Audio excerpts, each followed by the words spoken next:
Môre vriende, hier op hierdie klein Saterdag, dis vandag inderdaad die 24ste Junie 2026. Mag julle 'n wonderlike dag hê. Kom ons slaap net so vir 'n wyle stil. Baie dankie Vader dat ons hier kan wees saam met U.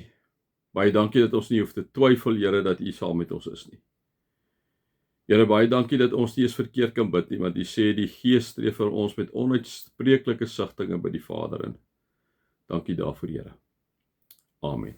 Vriende, mag daar vir julle genade en vrede en oorvloed wees, omdat julle God ken, Jesus ken en die Heilige Gees ken.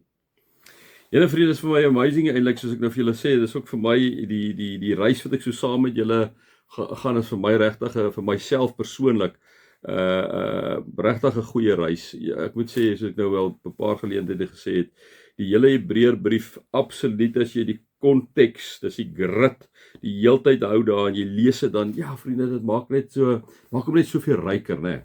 Nou hoor nou wat sê hy, julle ken nou, julle is nou saam met my deur die Hebreërs 11, hierdie mense wat die Hebreërs skrywe vir hierdie mense wat swaar kry, wat moedeloos is, wat vervolg word, wat eerder wil wegstap van die geloof van Jesus Christus af, dan noem hy al die geloofshelde, en hoor nou wat sê hy so, dis hoe ek nou sê, dis vir my so nice as ou die hele tyd die goed so in ag neem. Hy sê, terwyl ons dan so 'n groot skare geloofsgetuies rondom ons het, dit is nou hierdie mense wat ons nou net genoem het, hierso Abraham, Isak, Jakob, Moses, Rahab, en dan Dawid en Samuel, Barak en alle, terwyl ons dan so 'n groot skare geloofsgetuies rondom ons het, laat ons elke las van ons afgooi, ook die sonde wat ons so maklik verstrik, en laat ons die wedloop wat vir ons voorlê met volharding hardloop, die oog gefestig op die begin en die volëinder van die geloof, dis mos nou Jesus, né?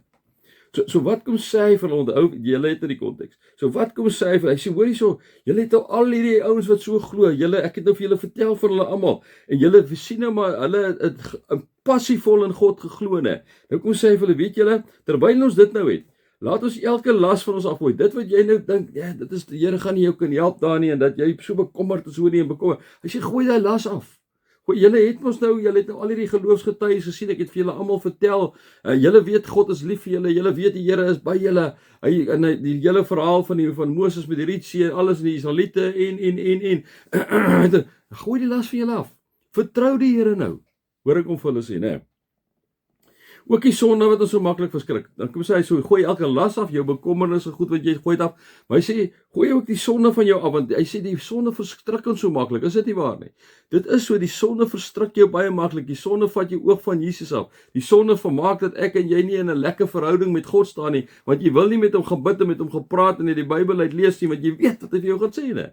Daarom sê hy, hoor hierso, terwyl ons hierdie geloofskare hier rondom ons met geloofsgetuies, gooi elke las vir jou af.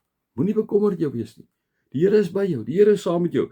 Maar ook, jy moet van die sonde breek wat so maklik jou verskrik.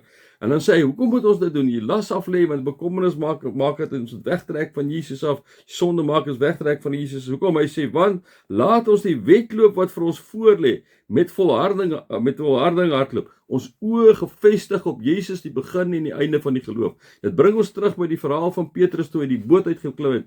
Toe hy gesê het, hulle gedink het is 'n spook. En sê, Jesus sê, maar is net ek. En hy sê, maar Here, sê dan vir my, ek moet op die water loop. En dan sê die Here, maar kom. En dan loop hy, net.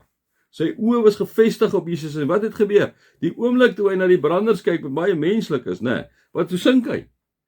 En nou kom sê hierdie ou man net vir hy sê, hoor jy, hou julle oë gefestig op Jesus, jy oë op Jesus gefestig is, maak nie saak wat se bekommernis, laste daar is nie, jou moedeloosheid, gee dit vir Jesus, die oomblik as jy jou oë op Jesus gefestig hou, sal dit met jou goed gaan, hou jou oë op Jesus, hardloop met volharding die wedloop, as jy begin en die volëinder van die geloof, ja, mag julle God se liefde ervaar, sy genade ervaar, sy teenwoordigheid ervaar. Amen.